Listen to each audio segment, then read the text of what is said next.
ॐ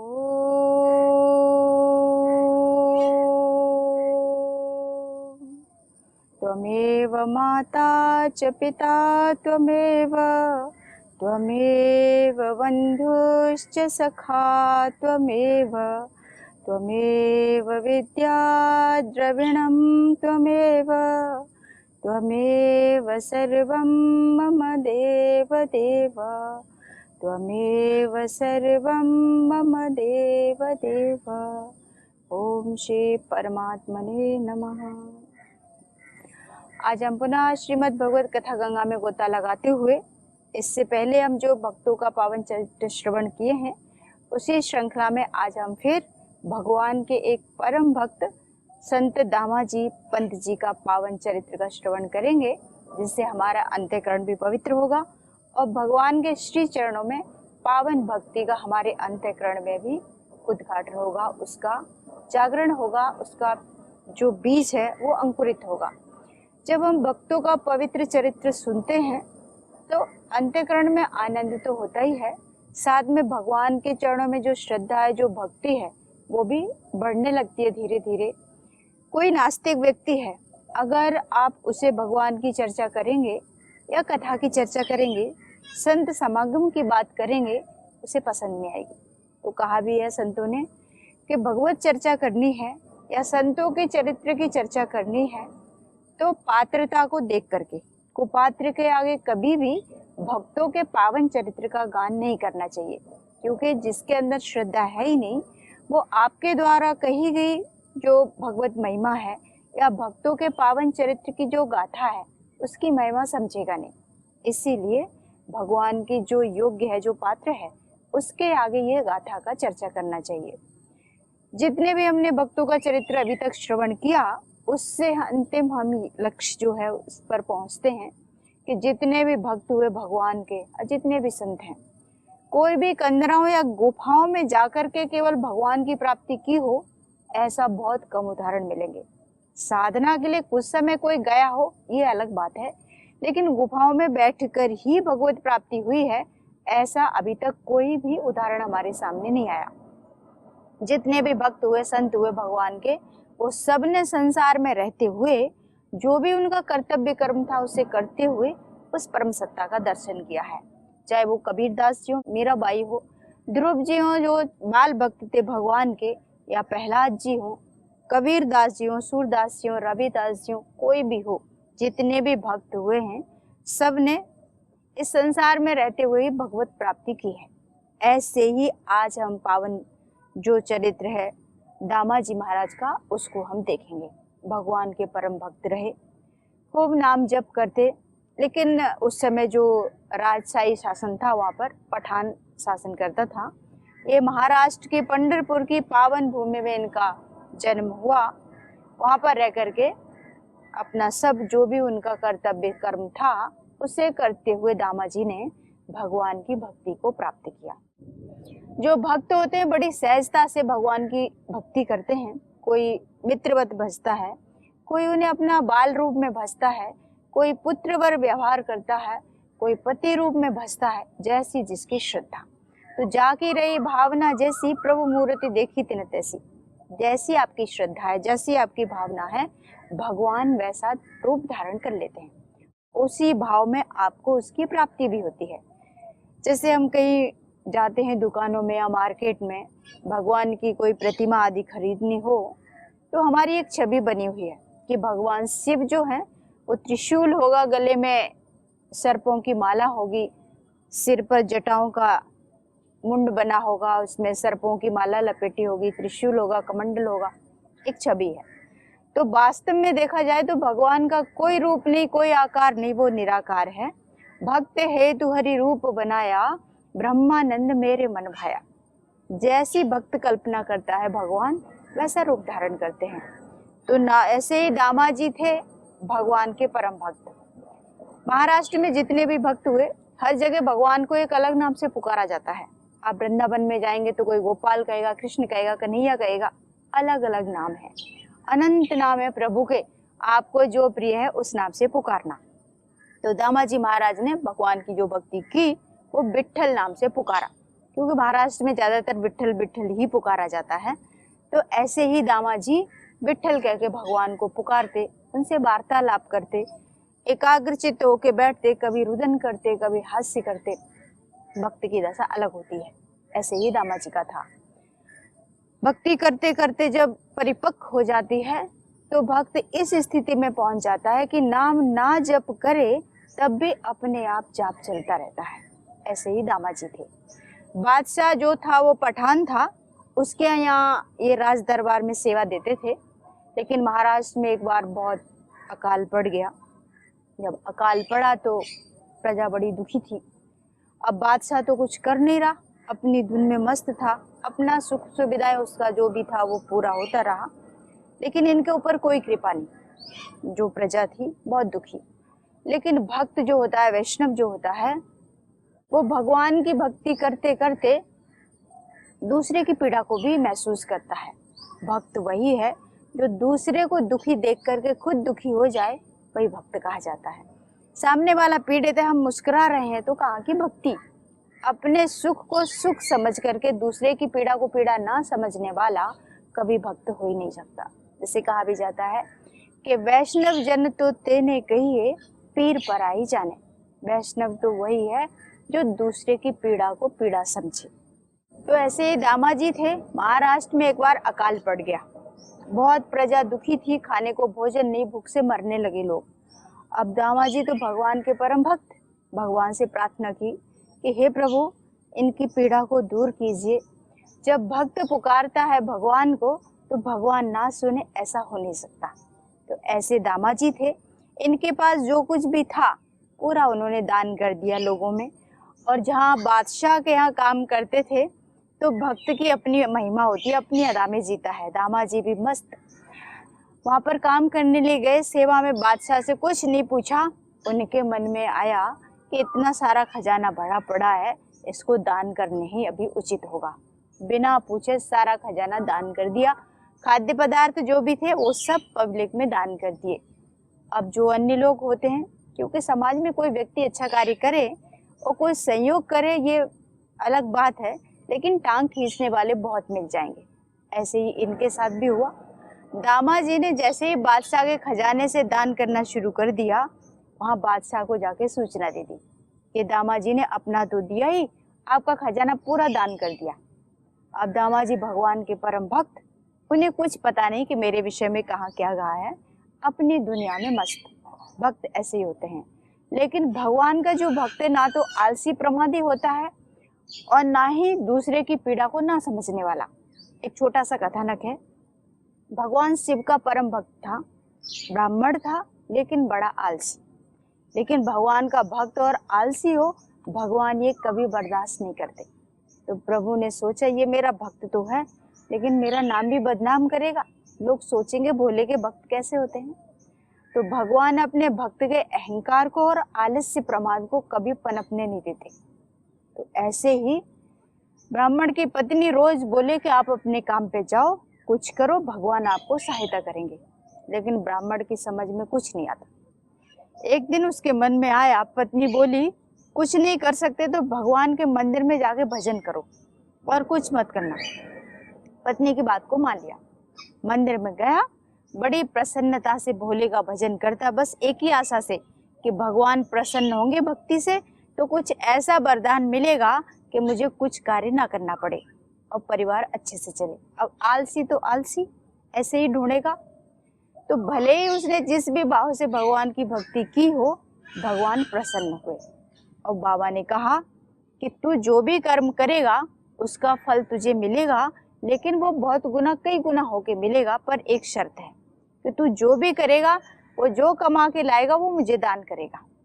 उसने भगवान की बात मान ली, पर एक लालच था मन में कि आज मैं जो भी करूंगा भगवान मुझे डबल दे देंगे।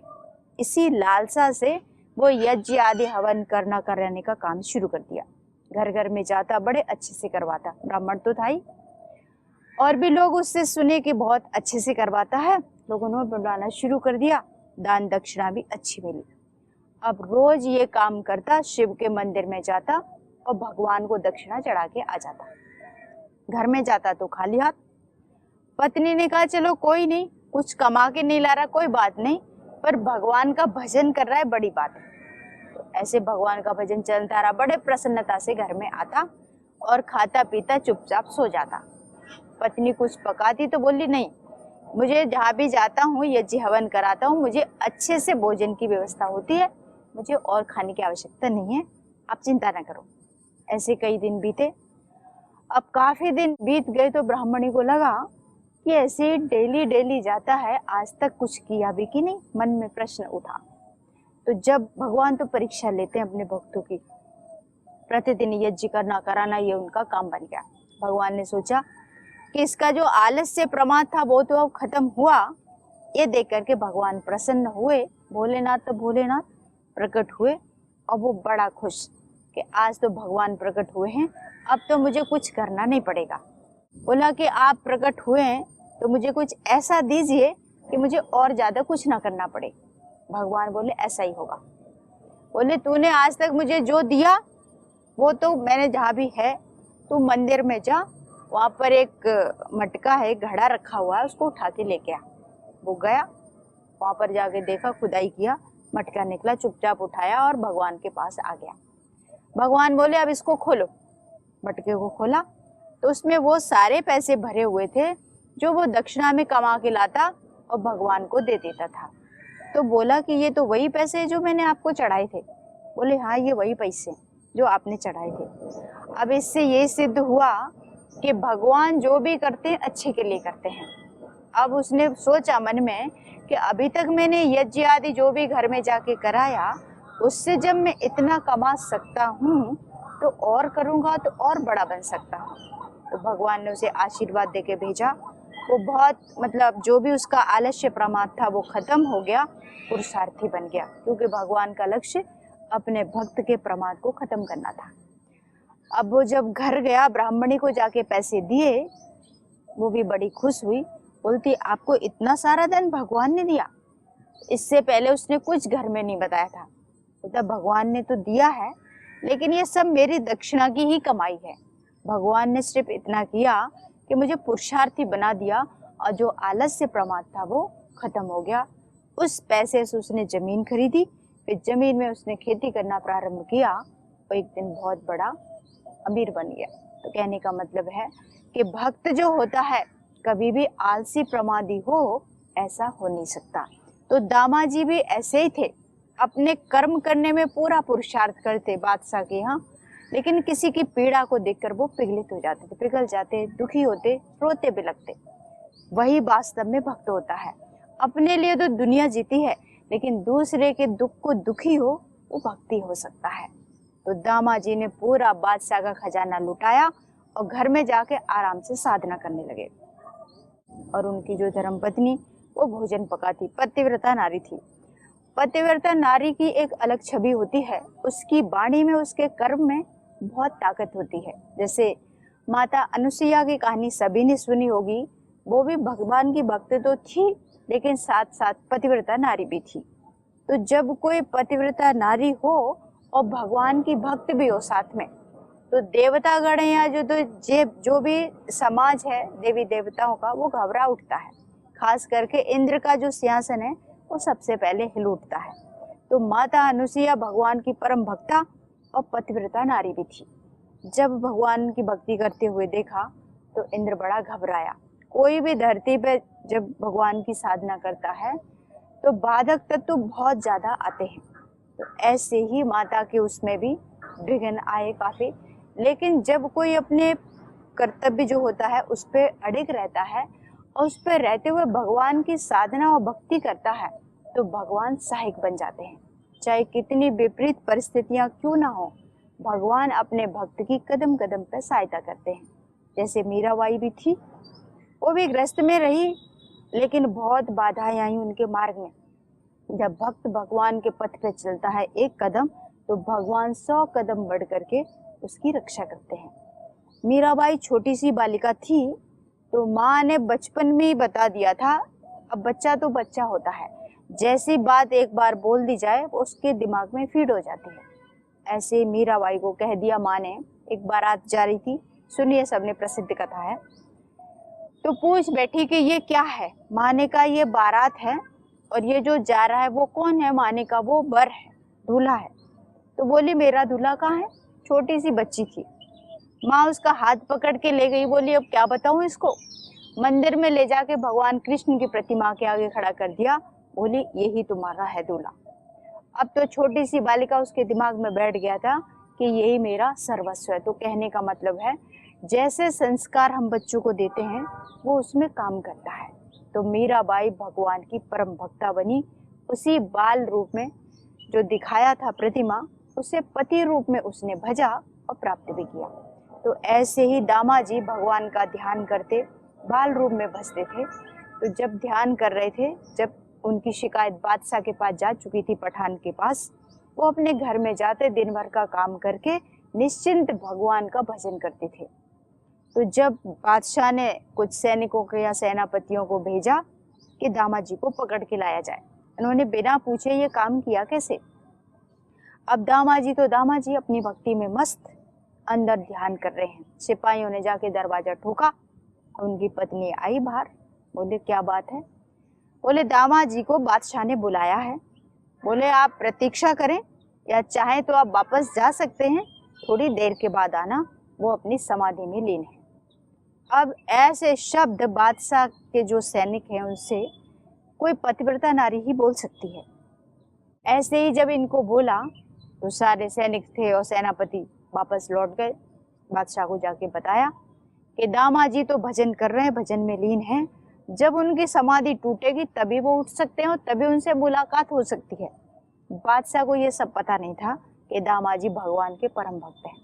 अब बादशाह पठान वो भी ठीक है बोला प्रतीक्षा करो। काफी समय बीत गया। कुछ देर के बाद फिर से सैनिक पहुंचे दरवाजे पे। दामाजी फिर भी अपनी समाधि में बैठे हुए हैं, उन्हें कुछ पता नहीं। जब भक्त भगवान की साधना में बैठता है तो समय देखकर नहीं बैठता और ना ही समय देख करके उठता है।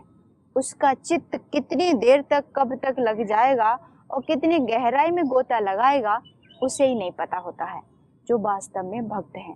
कई लोग यज्ञ आदि वो सब एक हमारी परंपराएं हैं, वो करना भी चाहिए, लेकिन केवल यज्ञ करने मात्र से, बहुत सारे शास्त्रों को कंठस्थ करने मात्र से, माला जपने से या किसी कंदरा गुफा में जाकर के बैठ जाने से, आंख बंद करने से हम परमात्मा को प्राप्त कर लिए या हम भगवान के बहुत बड़े भक्त बन गए, ये कोई पहचान नहीं है। भगवान का भक्त इतना साधारण होता है कि उसको ढूंढना ही बड़ा कठिन होता है। कबीरदास जी हुए परम भक्त भगवान के, लेकिन वो एक जुल्हाई का काम करते थे। कोई नहीं जानता कि ये परम भक्त हैं भगवान के, एक जुल्हाई हैं, ऐसा समझ के उनके साथ व्यवहार किया जाता। ऐसे ही मीराबाई घर में थी तब तक ठीक, ससुराल में पहुंची तो इतने कष्ट उठाने पड़े। भक्त प्रहलाद जी हुए, उनके खुद के पिता इतनी बाधाएं उनके मार्ग में डाली, यहाँ तक कि मृत्यु के मुख में पहुंचाने में भी कोई कसर नहीं छोड़ी। तो भक्त जो होता है उसके मार्ग में बहुत बाधाएं आती हैं, लेकिन भक्त कभी पीछे हटता नहीं, कितनी बाधा क्यों ना हो। क्योंकि जैसे एक पति पत्नी के बीच जो भरोसा होता है, जो विश्वास होता है रक्षा का, ऐसे ही भक्त जो होता है अपने भगवान पर पूर्ण विश्वास करके अपनी भक्ति में लीन रहता है। ऐसे ही दामाजी आनंद से सारे बादशाह का खजाना लुटा के और भक्ति में आंख बंद करके परमात्मा में लीन है। जब दामाजी उठे, पत्नी ने बताया कि आपको बादशाह ने बुलाया है और आपको दरबार में पेश होना है। उन्हें नहीं पता कि किस लिए बुलाया है। बाहर आकर के देखते हैं सैनिक खड़े हुए हैं, हथकड़ी पकड़े हैं हाथ में, क्योंकि उनको बंदी बना के ले जाना है। दामाजी बड़े प्रसन्न चित्त, क्योंकि उन्हें पता था कि उन्होंने कोई गलत काम नहीं किया। किसी दुखी की रक्षा करना एक भक्त का, एक समर्थ व्यक्ति का कर्तव्य होता है। दामाजी बोले, भगवान से मन ही मन प्रार्थना किए कि हे प्रभु, मैंने कोई गलत काम किया है तो आप मुझे जो सजा देंगे स्वीकार होगी, लेकिन आप इस जनता की रक्षा करना। ऐसा जब दामाजी ने कहा, सैनिकों ने बंदी बना लिया, हाथों में हथकड़ी हैं, बंदी बनाकर ले जा रहे हैं सैनिक बादशाह के दरबार में। जाते जाते मन में विचार चल रहा है, भगवान का ही चिंतन चल रहा है, प्रार्थना करते जा रहे हैं कि हे प्रभु, मैं गलत हूं तो आप मेरी जो भी सजा हो दे देना, पर उस बादशाह के हाथ से नहीं, तू जो सजा देगा मुझे स्वीकार होगी, लेकिन एक पठान मुझे सजा दे ये कभी स्वीकार ना होगा। अंदर से चल रहा है। तभी सैनिकों से बोले कि आपका एक मेरी विनती है, जैसे अंतिम इच्छा पूछी जाती है फांसी पर लटकाने से पहले, तो मेरी प्रार्थना है कि बादशाह के दरबार में पेश करने से पहले मैं मंदिर के दर्शन करना चाहता हूँ। सैनिकों ने मान ली उनकी बात। बोले ठीक है, हथकड़ी तो पड़ी है, जाएंगे कहाँ भाग करके। दामाजी को छोड़ दिया, बोले जाओ अपने दर्शन कर लो भगवान के। मंदिर में पहुंच गए जहाँ प्रतिदिन जाते थे वैसे ही, और आराम से जाके बैठ गए। आंखें बंद करके मन ही मन प्रभु से प्रार्थना चल रही है उनकी। भगवान से वही एक प्रार्थना कि एक पठान है, उससे मेरी रक्षा करना प्रभु। जो मैंने गलती की है उसकी मुझे हर सजा स्वीकार होगी, पर उसके हाथ नहीं। प्रार्थना की, माथा टेका। इतने में क्या होता है कि सैनिक खड़े हुए हैं दरवाजे पर। भगवान से प्रार्थना उनकी चली रही थी। उतने में भगवान वहां से गए और बादशाह के दरबार में जाकर के पेश हो गए। छोटा सा बाल रूप बना लिया, घुंघराली अलकावली सांवला सलोना रूप। भगवान की तो अद्भुत छटा होती है, चाहे कितना ही भिखारी से भिखारी रूप बनाना क्यों न ले, भगवान का तो अपना एक आकर्षण होता है। बादशाह के दरबार में पहुंच गए। दरबार में जैसे ही पहुंचे और बोले कि मैं दामाजी का एक सेवक हूँ, उन्होंने मुझे भेजा है, आपसे जो भी कर्जा, आपका जो भी खजाना उन्होंने लिया था वो सारा मैं आपको चुकाने के लिए आया हूँ। दामाजी ने मुझे भेजा हुआ है। बोले ठीक है, आप हमारे अंदर जाइए। दरबार में जो भी बैठे मंत्री आदि थे वो गए, लेकर के जो भी खजाने की एक पोटली थी कन्हैया के हाथ में, वो रूप बदल के पहुंच गए जाके दरबार में और पकड़ा दी। बोले उस पोटली में जितना है अपना सारा पलट लो। अब जो भी सैनिक आदि वहां खड़े थे रक्षा में सब हंस पड़े। बोले इतनी सी पोटली लेके आए हो और बोलते हो इतना राजशाही जो आपका खजाना खाली हो गया था वो सब भर जाएगा। बोले आप रख करके तो देखो, पलट के आओ फिर बात करना। तो जैसे ही मंत्री ने जाके खजाने में उसको पलटा और वो खाली हुई पोटली वो फिर से भर गई। जितना लेके आए उतना फिर से भर गया। वो फिर से जाके पलटा। ऐसे कई बार हुआ और इतने में सारा खजाना देखते देखते भर गया जो दामाजी ने खाली कर दिया था। अब तो बादशाह उनको एक टक देखता रहा। कन्हैया की जो छवि थी, जो रूप लावण्य था, उसको देख करके बादशाह दंग रह गया, लेकिन वो समझ न पाया कि आखिर ये है कौन। तो पूछ बैठा, बोलते हे बालक, तुझे दामाजी ने भेजा है ये ठीक है, लेकिन तू है कौन, रहता कहाँ है, तेरा नाम क्या है, तेरा अता पता क्या है। अब तो भगवान बादशाह की ये बात सुनकर के मन ही मन मुस्कुराने लगे। बोले इसको क्या अता पता बताऊं, मेरा तो कोई एक ठिकाना हो तो बताऊं। तो बादशाह बोले कुछ तो नाम होगा जिस नाम से तुझे पुकारते होंगे दामाजी, या घर में कोई माता पिता ने नाम रखा होगा। भगवान थोड़ी देर चुप रहे, मुस्कुराते रहे खड़े होकर के, क्योंकि कन्हैया तो है ही नटखट, अपनी एक मुस्कुराहट से किसी को भी प्रभावित कर लेते हैं। ऐसे ही इनके साथ था। दामाजी ने जो नाम दिया था भगवान को वो बिट्ठल कहते, लेकिन प्यार से वो कभी बिट्ठू भी बुलाते थे। तो बता दिया कि मेरा नाम बिट्ठू है। इतना कह करके कन्हैया वहां से अंतर ध्यान हो गए। थोड़ी देर में दामाजी पेश कर दिए गए दरबार में। बोले दामाजी आप इनको छोड़ दो, जो बंदी हथकड़ियां पड़ी हैं हटा दो, इन्होंने तो सारा कर्जा चुका दिया, क्यों बंदी बनाया। अब तो दामाजी को कुछ समझ ना आया। बोले ना, मैं तो अभी आया हूँ, कौन चुका के गया कर्जा। कहते आपने अपना एक सेवक भेजा था, वो चुका के गया है। बोले मैंने तो किसी को नहीं भेजा, क्या नाम था उसका। तो बोले बिट्ठू। अब तो दामाजी ने जैसे ही बिट्ठू नाम सुना, बोले ये नाम तो मुझे पता है और कन्हैया को पता है, तीसरे किसी को ये नाम नहीं पता कि मैं भगवान को किस नाम से पुकारता हूँ।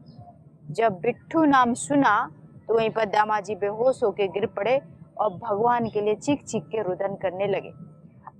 बादशाह ने उठाया और बोले कि आप ये रोना धोना बंद करो, आपका जो सेवक है उससे मुझे एक बार और मिला दो, मैं उससे मिलना चाहता हूँ। अब तो दामाजी बोले तुम्हें सेवक से कहाँ मिलाऊं, मैं खुद ना मिला उससे। दामाजी ने अंदर ही अंदर भगवान को कृतज्ञता व्यक्त की और बादशाह से कहा कि आप भी एक बार चिंतन करना, हो सकता है वो दोबारा आ जाए। इतना कह के दामाजी अपने घर के लिए रवाना हुए। और जो महाराष्ट्र में जो आई थी आपदा थी, भूखे प्यासे जो लोग मर रहे थे, उस आपदा से भी मुक्ति हुई। इस तरह से भगवान के परम भक्त होते हैं, अपनी पीड़ा ना होकर के दूसरे की पीड़ा से पीड़ित होकर के ज्यादा दुखी होते हैं, जैसे कि दामाजी थे। इसी के साथ मैं वाणी को विराम देती हूँ। अगले अंक में हम फिर किसी भगवान के पावन चरित्र का श्रवण करेंगे। सभी को ओम ओम शांति शांति शांति। ओम श्री परमात्मने नमः।